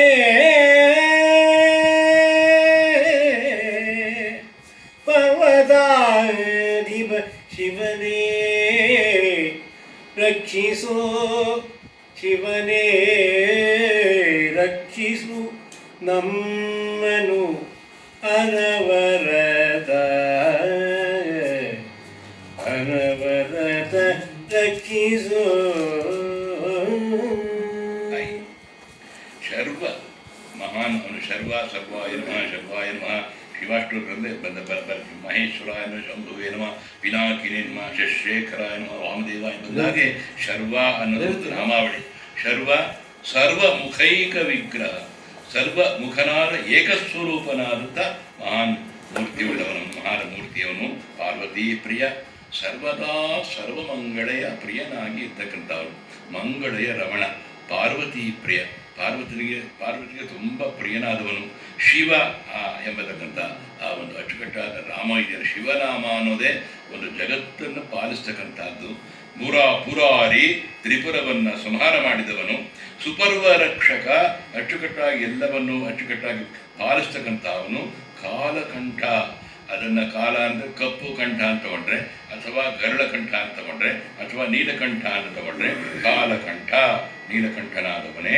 ತ್ರಿಶೂಲವನ್ನು ಹಿಡಿದಕ್ಕಂಥವನು. ಪಂಚಮುಖನೇ, ಪಂಚಮುಖವನ್ನು ನಾವು ಹಿಂದಿನ 5 ಪದ್ಯಗಳಲ್ಲೂ ಪಂಚಮುಖವನ್ನು ವರ್ಣಿಸಿದ್ದೇವೆ. ಘೋರ, ಈಶಾನ, ಸದ್ಯೋಜಾತ, ವಾಮದೇವ ಮುಂತಾಗಿ ಪಂಚಮುಖವುಳ್ಳವನು.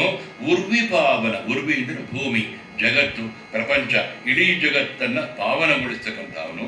ಭಕ್ತ ಜೀವನ, ಅದೇ ರೀತಿ ಅಲ್ಲಿರ್ತಕ್ಕಂಥ ಅನೇಕ ಭಕ್ತರ ಎಲ್ಲರ ಬದುಕನ್ನು ಪಾಲಿಸ್ತಕ್ಕಂಥವನು. ಪೂರ್ವ ಸಂಚಿತ ಪಾಪನಾಶನ, ಹಿಂದೆ ಮಾಡಿದಂಥದ್ದು ಏನು ನಾವು ಕೂಡಾಕೊಂಡಿರ್ತೇವೆ, ಸಂಚಿತ ಅಂದರೆ ಕೂಡಾಕೊಂಡಿರ್ತಕ್ಕಂಥದ್ದು, ಅದನ್ನು ನಾವು ನಿನ್ನೆ ಹೇಳಿದ್ವಿ, ಆಗಾಮಿ ಸಂಚಿತ ಪ್ರಾರಬ್ಧ ಅಂತ. ಆ ರೀತಿ ಪೂರ್ವ ಸಂಚಿತ ನಾವು ಏನು ಕೂಡಾಕೊಂಡಿರ್ತೀವೋ ಆ ಪಾಪವನ್ನು ನಾಶ ಮಾಡಿ ರಕ್ಷಿಸು ನೀನು. ಪರ್ವತಾಧಿಪ ಶಿವನೇ. ಒಂದು ರಜತಾದ್ರಿಯಲ್ಲಿ ಇರ್ತಕ್ಕಂಥ ಒಡೆಯನಾದ ಪರಶಿವ, ಇನ್ನೊಂದು ಮೇರು ಪರ್ವತವನ್ನೇ ಬಿಲ್ಲನ್ನಾಗಿ ಹೊಂದಿದವನು ತ್ರಿಪುರ ಸಂಹಾರದಲ್ಲಿ. ನಾರಾಯಣನನ್ನು ಬಾಣವಾಗಿ ಉಳ್ಳವನಾಗಿ ಆವಾಗ ತ್ರಿಪುರ ಸಂಹಾರ ಮಾಡಿದ್ದವನು. ಅಂಥ ಪರಶಿವನೇ, ಕಾಪಾಡು. ಮುನಿ ಮೃಕಂಡು ಕುಮಾರ ಸರ್ವಾತ್ಮನುರ ಶಿವನೆಂದರಿತು ಪೂಜಿಸಿ. ಮುನಿ ಮೃಕಂಡು ಕುಮಾರ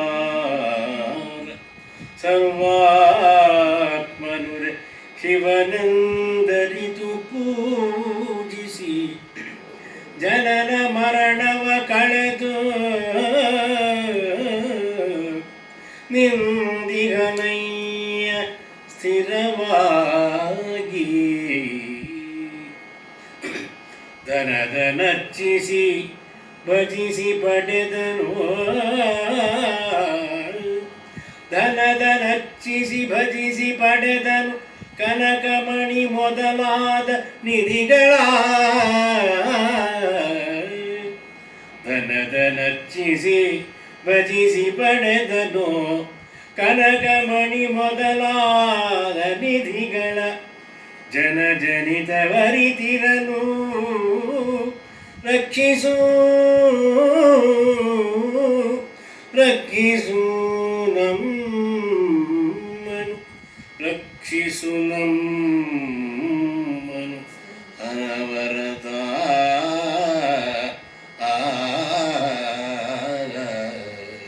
ಮುನಿ ಮೃಕಂಡು ಕುಮಾರ ಮಾರ್ಕಂಡೇಯ ಮೃಕಂಡು ಋಷಿಯ ಮಗ ಮಾರ್ಕಂಡೇಯ ಅವನು ಮೃತ್ಯುವನ್ನೇ ಗೆದ್ದವನು ಪರಮೇಶ್ವರನ ಕೃಪೆಯಿಂದ. ಅದು ತಮಗೆಲ್ಲರ ಗೊತ್ತೇ ಇದೆ. ಅಲ್ಪಾಯು ಆಗಿದ್ದಂತಹ ಮಗ, ಆದರೆ ಪರಮೇಶ್ವರನ ಕೃಪೆಯಿಂದ ಮೃತ್ಯುಂಜಯನ ವರಪ್ರಸಾದದಿಂದ ಯಮನನ್ನೇ ಅವನು ಗೆದ್ದು ಅನಂತರ ಪರಮೇಶ್ವರನ ಕೃಪೆಯನ್ನು ದೀರ್ಘಾಯವಾಗಿ ಅನಂತರ ಮಾರ್ಕಂಡೇಯ ಋಷಿಯಾಗಿ ಎಲ್ಲ ವೇದ ರಹಸ್ಯಗಳನ್ನು ಅರಿತುಕೊಂಡ.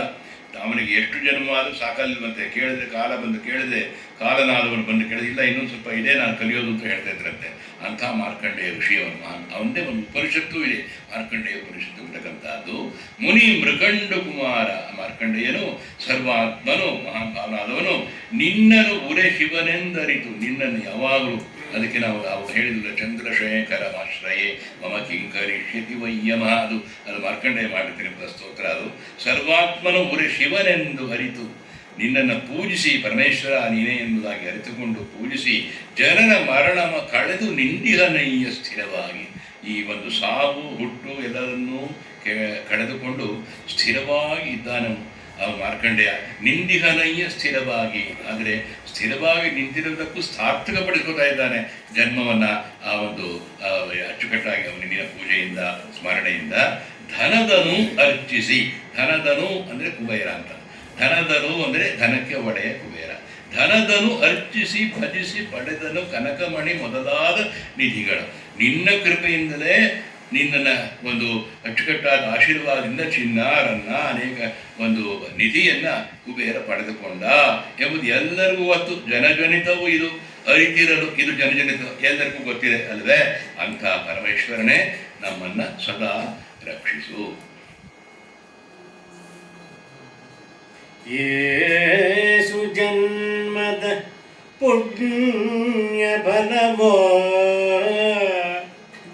ಭೂಸುರನು ಶಿವರಾತ್ರಿಗಳು ಸಂತೋಷದೊಳು ವೇಶ್ಯೆಯ ನಿವಾಸದೊಳಿರುತ್ತ ಮನದಲ್ಲಿ ಈಶ ಪೂಜಾಸ್ತವದ ಮಹಿಮೆಯ ಬೇಸರದೆ ನುಡಿಯಲ್ಕೆ. ಈಶ ಪೂಜಾಸ್ತವದ ಮಹಿಮೆಯ ಬೇಸರದೆ ನುಡಿಯಲ್ಕೆ. ನೀ ಕೈಲಾಸ ಪದವಿಯ ನಿತ್ತೆ, ನೀ ಕೈಲಾಸ ಪದವಿಯ ನಿತ್ತೆ.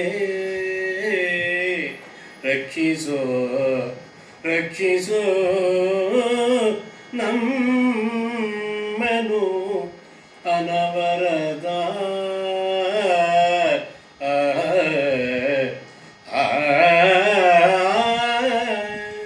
ಈ ಪದ್ಯದ ನಡೆ ಚೆನ್ನಾಗಿ ಬಂತು ನೋಡಿ. ಈ ಪದ್ಯದಲ್ಲಿ ಒಂದು ಪ್ರಸಂಗವನ್ನು ತರ್ತಾರವರು.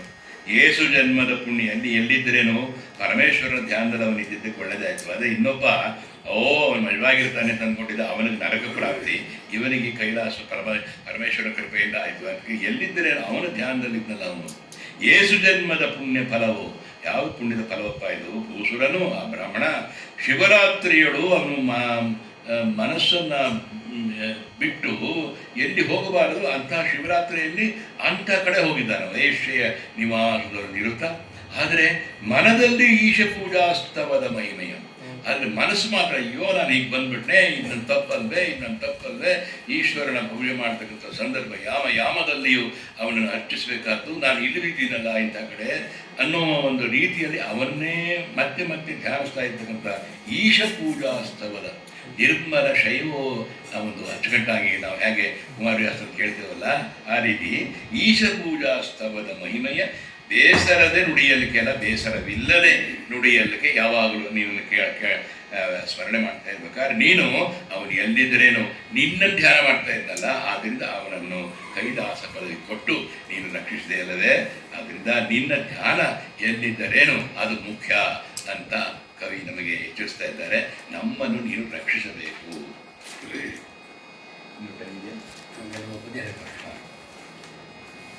ಆರು ನೋಡಲ ಡೋರಣಿಯನು, ಆರು ನೋಡಲು ಅಣೋರಣೀಯನು, ಆರು ಪರ ಮಹತೋ ಮಹೀಯನು, ತೋರಿ ತೋರದ ಸಚ್ಚಿದಾನಂದೈಕ ವಿಗ್ರಹರು,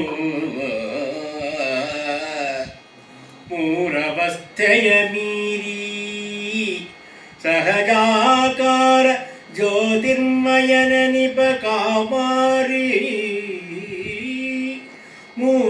ಮೂರವಸ್ಥೆಯ ಮೀರಿ ಸಹಜಾಕಾರ ಜ್ಯೋತಿರ್ಮಯನ ನಿಪ ಕಾಮಾರಿ, ನೀ ಮೈದೋರಿ ರಕ್ಷಿಸು, ನೀ ಮೈದೋರಿ ರಕ್ಷಿಸು ನಮ್ಮನು ಅನವರದ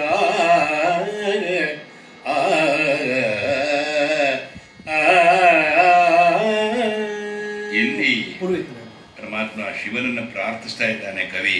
ನೀನು ಮೈದೋರಬೇಕು, ಪ್ರತ್ಯಕ್ಷನಾಗಬೇಕು, ನನಗೆ ನೀನು ಕಾಣಿಸ್ಕೋಬೇಕು, ನನ್ನನ್ನು ರಕ್ಷಿಸಬೇಕು, ನನಗೆ ನೀನೇ ಅನ್ನೋ ಭಾವನೆ ನನಗೆ ಬರಬೇಕು ನೀನು. ಆದ್ದರಿಂದಾಗಿ ಆರು ನೋಡಲು ಅಣೋರಣೀಯನೋ, ಯಾರು ಅಣೋರಣೀಯಾನ್ ಮಹತ್ವ ಮಹೀಯಾನ್ ಅನ್ನೋ ಹಾಗೆ ಇದ್ದಾರೆಯೋ, ಅಣುವಿನಲ್ಲಿ ಅಣುವಾಗಿ ಇದ್ದಾನೆ, ಮಹತ್ತಿಗೆ ಮಹತ್ವ ಆಗಿದ್ದಾನೆ. ಅದನ್ನು ನಾವು ಪುರುಷೂಕ್ತಲ್ಲೂ ಹೇಳ್ತೀವಿ ಅಲ್ಲದೆ. ಅದರಿಂದಾಗಿ ಆರು ನೋಡಲು ಅಣೋರಣೀಯನು, ಆರು ನೋಡಲು ಮಹತೋ ಮಹೀಯನು. ಈಗ ನಾವು ಅನ್ವಯ ಮಾಡಿಕೊಂಡ್ರೆ ಪರಮ ಮಹತೋ ಮಹೀಯನು, ತುಂಬ ದೊಡ್ಡ ವ್ಯಕ್ತಿಯಾದವನು, ತುಂಬ ಮಹಿಮಾನ್ವಿತರಲ್ಲಿ ಮಹಿಮಾನ್ವಿತನಾದವನು. ಅದೇ ರೀತಿ ತೋರಿ ತೋರದ ಸಚ್ಚಿದಾನಂದ ಏಕ ವಿಗ್ರಹನು ಅಹನು, ವಿಗ್ರಹ ಅಹನು ಆಗಿದೆ. ಅಲ್ಲಿ ಒಂದು ವಿಗ್ರಹನೂ ಅಹನು ಅಂತ ನಾವು ಮಾಡ್ಕೋಬೇಕು. ಅದನ್ನು ವಿಗ್ರಹನೂ ಆಗಿದ್ದಾನೆ ಅಂತ ಅವಾಗ ಪೂರ್ತಿ ಆಗುತ್ತದು. ತೋರಿ ತೋರದ ಸಚ್ಚಿದಾನಂದೈಕ ವಿಗ್ರಹನನು, ಜಾಗೃತ ಸ್ವಪ್ನ ಸುಷುಪ್ತಿ, ಆ ಸಚ್ಚಿದಾನಂದ ಸ್ವರೂಪ, ಆ ಮೂರು ಅವಸ್ಥೆಗಳನ್ನು ಮೀರಿ ಸಹಜವಾದ ಆಕಾರ ಉಳ್ಳವನು. ಜ್ಯೋತಿರ್ಮಯ, ಅವನನ್ನು ಯಾವಾಗಲೂ ನಾವು ಈಶ್ವರನನ್ನು, ಈ ಶಿವಲಿಂಗವನ್ನು ಜ್ಯೋತಿ ಸ್ವರೂಪ ಅಂತಲೇ ಶರಣರು ಕೂಡ ಭಜಿಸ್ತಕ್ಕಂಥದ್ದು. ಆಗಮದಲ್ಲೂ ಬೆಳಕಿನ ನೆಲೆಯೇ ಶಿವಲಿಂಗ ಅಂತ ಹೇಳ್ತಾರೆ. ಶಿವಪುರಾಣದಲ್ಲಿ ಕೂಡ ಮಹಿಮಾನ್ವಿತವಾದ ಶೇಕಿಳಾರ್ ಎಂಬತಕ್ಕಂಥವನು ಶಿವಪುರಾಣ ಬರೆದಿದ್ದಾನೆ. ತಮಿಳಿನಲ್ಲಿ ಬಹಳ ಸೊಗಸಾದ ಕಾವ್ಯ ಅದು. ಆ ಕಾವ್ಯದಲ್ಲಿ ಶಿವನನ್ನೇ ವರ್ಣಿಸ್ತಾ ಹೋಗ್ತಾನೆ, ಹೇಗಿದ್ದಾನೆ ಅವನು ಎಂಥ ಕವಿ ಶೇಕಿಳಾರನಂತ ಮಾನವ. ಶಿವಪುರಾಣ ಅಂತ, ಪೆರಿಯ ಪುರಾಣಂ ಅಂತ ಅವನದು ದೊಡ್ಡ ಕಾವ್ಯ ಇದೆ. ಹಾಗೆ ಜ್ಯೋತಿ ಸ್ವರೂಪನಾದಂಥ ಮದನಾರಿ, ಮದನನನ್ನು ಗೆದ್ದವನೇ, ಮದನಿಗೆ ಶತ್ರುವಾಗಿ ಮನ್ಮಥನನ್ನು ಗೆದ್ದವನೇ, ನೀನು ನಮಗೆ ಪ್ರತ್ಯಕ್ಷವಾಗಿ ಎಲ್ಲರನ್ನೂ ರಕ್ಷಿಸಬೇಕಪ್ಪ ಅಂತ ಕವಿ ಕೇಳ್ಕೊತಾ ಇದ್ದಾನೆ. ಶ್ರುತಿಯುಪನಿಷದರಸಿ ಕಾಂಡವೋ, ಶ್ರುತಿಯುಪನಿಷದರಸಿ ಕಾಣವೋ, ಸ್ಮೃತಿಯು ಶಾಸ್ತ್ರಗಳೊರಲಿ ದಣಿಯವೋ, ಅತಿಶಯ ಪುರಾಣಾಗಮಗಳು ಮಂತ್ರ ಕೋಟಿಗಳು,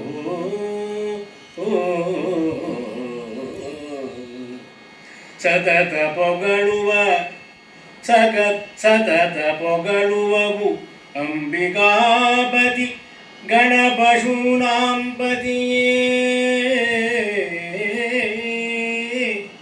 ಸತತ ಪೊಗಳುವು ಅಂಬಿಕಾಪತಿ ಗಣಪಶೂನಾಂಪತಿಯೇ ಎಮ್ಮಯ ಮತಿಗೆ ಮಂಗಳವಿತ್ತು ರಕ್ಷಿಸು ಎಮ್ಮಯ ಮತಿಗೆ ಮಂಗಳವಿತ್ತು ರಕ್ಷಿಸು ರಕ್ಷಿಸು ನಮ್ಮನು ರಕ್ಷಿಸು ನಮ್ಮನು ಅನವರತ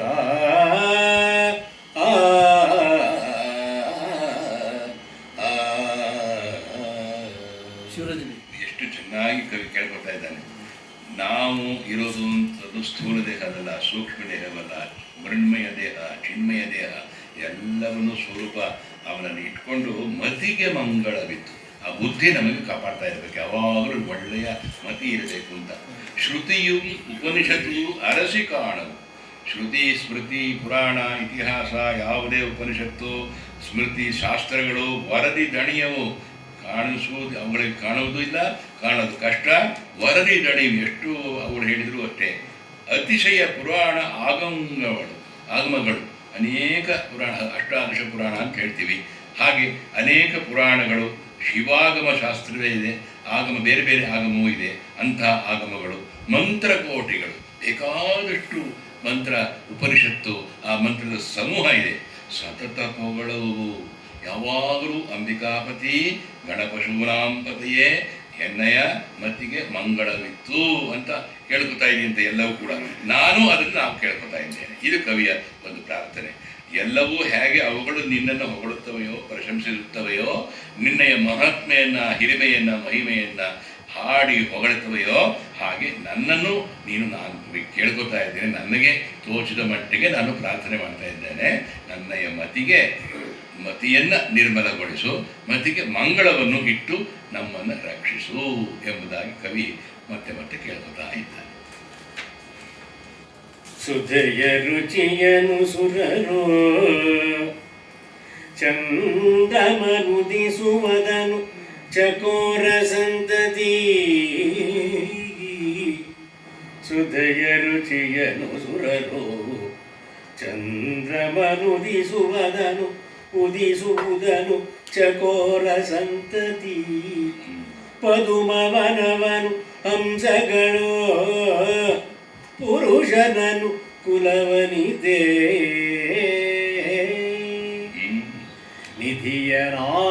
ನಿಧಿಯನಾತ್ತನು ಬಯಸು ಬಂದದಿ.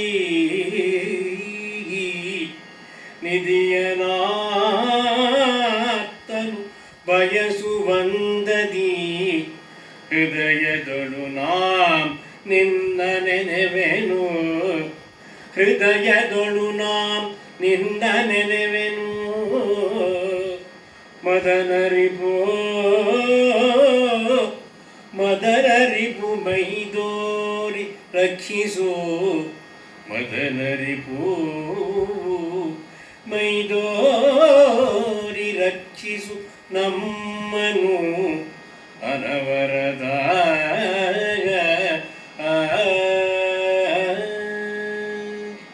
ಪದ್ಯ ಬಹಳ ಚೆನ್ನಾಗಿ ಬಂದಿದೆ.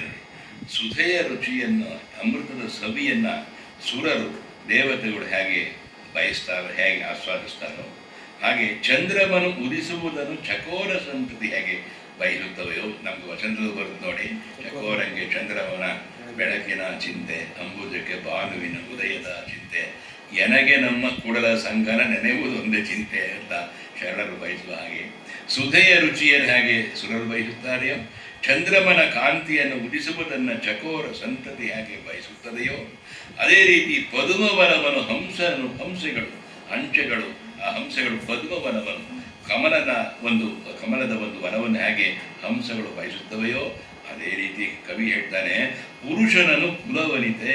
ಆ ರೀತಿ ಗಂಡನಾದವನು ಹಾಗೆ ಹೆಂಡತಿಗೆ ಇರಬೇಕು, ಹೆಂಡತಿಯಾದವಳು ಗಂಡನಿಗೆ ಆಗಿರಬೇಕು. ಆವಾಗ ಆಕೆ ಕುಲವನಿತೆ, ಇವನು ಕುಲಪುರುಷ ಅಂತ ಅನಿಸ್ಕೋತಾನೆ. ಇಲ್ಲದ್ರೆ ಬೇರೆ ಪಾಠ ಬಂದ್ಬಿಡುತ್ತಾನೆ, ಅದು ಬರಬಾರದು. ಪುರುಷನನ್ನು ಕುಲವನಿತೆ ಬಯಸುವ ಹಾಗೆ ನಾನು ನಿನ್ನನ್ನು ಇಟ್ಕೊಂಡಿದ್ದೇನೆ. ನಿಧಿಯನ್ನು ಆರ್ತನು ಬಯಸುವಂದರೆ ನನಗೆ ದುಡ್ಡು ಬೇಕು, ನಾನು ಬದುಕಬೇಕು ಚೆನ್ನಾಗಿ ಅಂತ ಆರ್ಥೋ ಜಿಜ್ಞಾಸು ಅರ್ಥಾರ್ಥಿ ಜ್ಞಾನೀಚ ಭರತರ್ಷಭ, ಅದಕ್ಕೆ 4 ಹೇಳಿರೋದು ಗೀತೆಯಲ್ಲಿ ಗೋವಿಂದ. ಈ ನಿಧಿಯನ್ನು ಆರ್ತನು ಬಯಸುವಂದರೆ ಬಡವನು ಆ ನಿಧಿಯನ್ನು ಹೇಗೆ ಬಯಸ್ತಾನೋ ಜೀವನಕ್ಕಾಗಿ ಆ ರೀತಿ ಬಯಸುವ ಹಾಗೆ ಎಂದರೆ ಅದಕ್ಕಿಂತ ಮಿಗಿಲಾಗಿ ನಾನು ಹೃದಯದಲ್ಲಿ ನಿನ್ನನ್ನು ನೆನೆಸುತ್ತೇನೆ, ಸ್ಮರಿಸುತ್ತೇನೆ. ಮದನರಿಪು ಮದನಾರಿ ಮೈದೋರಿ ರಕ್ಷಿಸು, ಪ್ರತ್ಯಕ್ಷನಾಗಿ ನಮ್ಮನ್ನು ಯಾವಾಗಲೂ ಕಾಪಾಡು. ತೊಡೆಯ ಗೌರಿಯ ಜಡೆಯ ಗಂಗೆಯ ನುಡಿಯ ಬೆಳಕಿನ ಗಳದ ಕಪ್ಪಿನ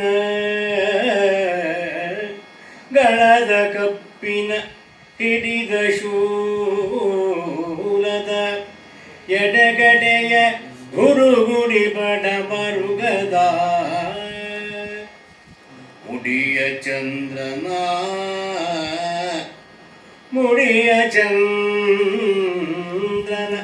ಕಡೆಯ ನಾಗರ ಪಡೆಯ ಕಾಂಚನ ರುಂಡಮಾಲೆಯ ಒಡೆಯ ನೆನಿಸುವ ಮೃಡನೆ, ಕಾಂಚನ ರುಂಡಮಾಲೆಯ ಒಡೆಯ ನೆನಿಸುವ ಮೃಡನೆ, ರಕ್ಷಿಸು ನಮ್ಮನು ಅನವರತ. ಶಿವಾಷ್ಟೋತ್ತರದ ಒಂದೊಂದೇ ನಾಮಾವಳಿ ಅಂತ ತರ್ತಾ ಇದ್ದಾರೆ ನೋಡಿ. ಮದನರಿಪು ಅಂತ ಹೇಳ್ದ, ಶಿತಿಕಂಠ ಅಂತ ಹೇಳ್ದ, ಮೃಡಸ್ವರೂಪಿ ಅಂತ ಹೇಳ್ದ. ತೊಡೆಯ ಗೌರಿಯ ಜಡೆಯ ಗಂಗೆಯ, ಇಲ್ಲಿ ಅಂಕದಲ್ಲಿ ಕುಳ್ಳಿರ್ತಕ್ಕಂಥ ಪಾರ್ವತೀದೇವಿ, ಜಡೆಯಲ್ಲಿ ಇರ್ತಕ್ಕಂಥ ಜಟ ಆ ಗಂಗಾದೇವಿ, ನುಡಿಯ ಬೆಳಕಿನ ನೋಡಿ ಅವನು ಆಡುವ ಮಾತೆ ಬೆಳಕಿನ ಮಾತು ಅಂತ. ಅದಕ್ಕೋಸ್ಕರವೇ ನಮ್ಮ ಕಾಳಿದಾಸ ಹೇಳೋದು ವಾಗರ್ಥಾಯು ಸಂಪೃಕ್ತವು ವಾಗರ್ಥ ಪ್ರತಿಪತ್ತೆಯೇ ಜಗದಃಪಿತರವು ಒಂದೇ ಪಾರ್ವತಿ ಪರಮೇಶ್ವರರು. ಯಾಕೆ ಹೇಳ್ದ ಅಂದರೆ ಹೇಗೆ ಶಬ್ದಕ್ಕೆ ಅರ್ಥವೋ ಅರ್ಥಕ್ಕೆ ಶಬ್ದವೋ ಅದರ ದಾಂಪತ್ಯ ಪಾರ್ವತಿ ಪರಮೇಶ್ವರ ದಾಂಪತ್ಯ ಇದ್ದಾಗಿರಬೇಕು. ಆವಾಗ ಹಾಡಿದ್ದು ಎರಡು ಒಂದೇ ಆಗುತ್ತೆ. ಇಲ್ಲಾಂದರೆ ಏರ್ಗೆಳಿತು ಕೋಣ ನೀರ್ಗೆಳಿತು ನಂಗೆ ಅದಾಗಬಾರ್ದು. ನುಡಿಯ ಬೆಳಕಿನ ಗಳದ ಕಪ್ಪಿನ ಶ್ರೀಕಂಠ ನೀಲಕಂಠ ಹಿಡಿದ ಶೂಲದ ಎಡಗಡೆಯ ಕುಡಿಪ ಡಮರುಗದ, ಆ ಡಮರುಗದ ಧ್ವನಿಯೇ ಒಂದು ಅಸುರರನ್ನು ನಡುಗಿಸ್ತಕ್ಕಂಥ ಧ್ವನಿ ಅದು. ಅಂಥ ತ್ರಿಶೂಲ ಹಿಡಿದವನು, ಹಾಗೆ ಡಮರಗವನ್ನು ಹಿಡಿದವನು, ಮುಡಿಯ ಚಂದ್ರನ ಶಶಿಮೌಳಿ, ಕಡೆಯ ನಾಗರ ಪಡೆಯ ಹಾಗೆ ಅವನು ಅಚ್ಚುಕಟ್ಟಾದ ಸರ್ಪಭೂಷಣನು ಆಗಿದ್ದಾನೆ. ಪಡೆ ಅಂದರೆ ಸೇನೆ, ಪಡೆ ಅಂದರೆ ಗುಂಪು, ಪಡೆ ಅಂದರೆ ತತಿ ಅಂದರೆ ಸಮೂಹ. ಕಾಂಚನ ರುಂಡಮಾಲಯ ಅದೇ ಅವನಿಗೆ ಚಿನ್ನದ ಮಾಲೆನಾಗಿದೆ, ರುಂಡಮಾಲೆಯೇ ಅವನಿಗೆ ಚಿನ್ನದ ಮಾಲೆ ಅನ್ನೋ ಹಾಗಿದೆ. ಕಾಂಚನ ಎನ್ನೋದು ಚಿನ್ನ ಅಂತಲ್ಲ, ಇಲ್ಲಿ ರುಂಡಮಾಲೆಯೇ ಒಂದು ಕಾಂಚನ ಅನ್ನೋ ಹಾಗೆ ತಗೊಂಡ್ರು ಆಗ್ಬೋದು. ಕಾಂಚನ ರುಂಡಮಾಲೆಯ ಒಡೆಯ ಅಂತ ಕಪಾಲಿ ಮೃಡನೆ, ಮೃಡಸ್ವರೂಪನಾದ ಈಶ್ವರನೇ ನಮ್ಮನ್ನು ಸತತ ರಕ್ಷಿಸು. ಇದು ಶುಭೋದಯವೋ, ಇದು ಫಲೋದಯವೋ, ಇದು ಮುದೋದಯವೋ, ಇದು ಮಹೋದಯವು, ಇದು ಸುಖೋದಯವೋ, ಇದುವೇ ಭಕ್ತರ ಭಕ್ತಿ ಸಾರ ಫಲ. ಸದುಹೃದಯರಿಗೆ ಫಲಿಸುವುದು ಪೇಳಿದರೆ ಮುಕ್ತಿಯ ನಿಮಿಷದಲ್ಲಿ. ಸದುಹೃದಯರಿಗೆ ಫಲಿಸುವುದು ಪೇಳಿದರೆ ಮುಕ್ತಿಯ ನಿಮಿಷದಲ್ಲಿ. ಶಿವ ಪದವಿಯನ್ನು ಒಲಿದಿತ್ತು ರಕ್ಷಿಸು, ಶಿವ ಪದವಿಯನ್ನು ಒಲಿದಿತ್ತು ರಕ್ಷಿಸು ನಮ್ಮನು ಅನವರತ. ಮನಸೇಂದ್ರಿಯರ್ವಾ ಬುದ್ಧ್ಯಾತ್ಮನ ವಾ ಪ್ರಕೃತೆ ಸ್ವಭಾವಾತ್ ಕರೋಮಿ ಯದ್ಯತ್ ಸಕಲಂ ಪರಸ್ಮೈ ನಾರಾಯಣಾಯೇತಿ ಸಮರ್ಪಯಾಮಿ. ಶಿವಾರ್ಪಣಮಸ್ತು. ಪಾರ್ವತೀಪತೆ ಹರ ನಮಃ ಪಾರ್ವತೀಪತಯೇ ಹರ ಹರ ಮಹಾದೇವ. ಹರ ಹರ ಮಹಾದೇವ.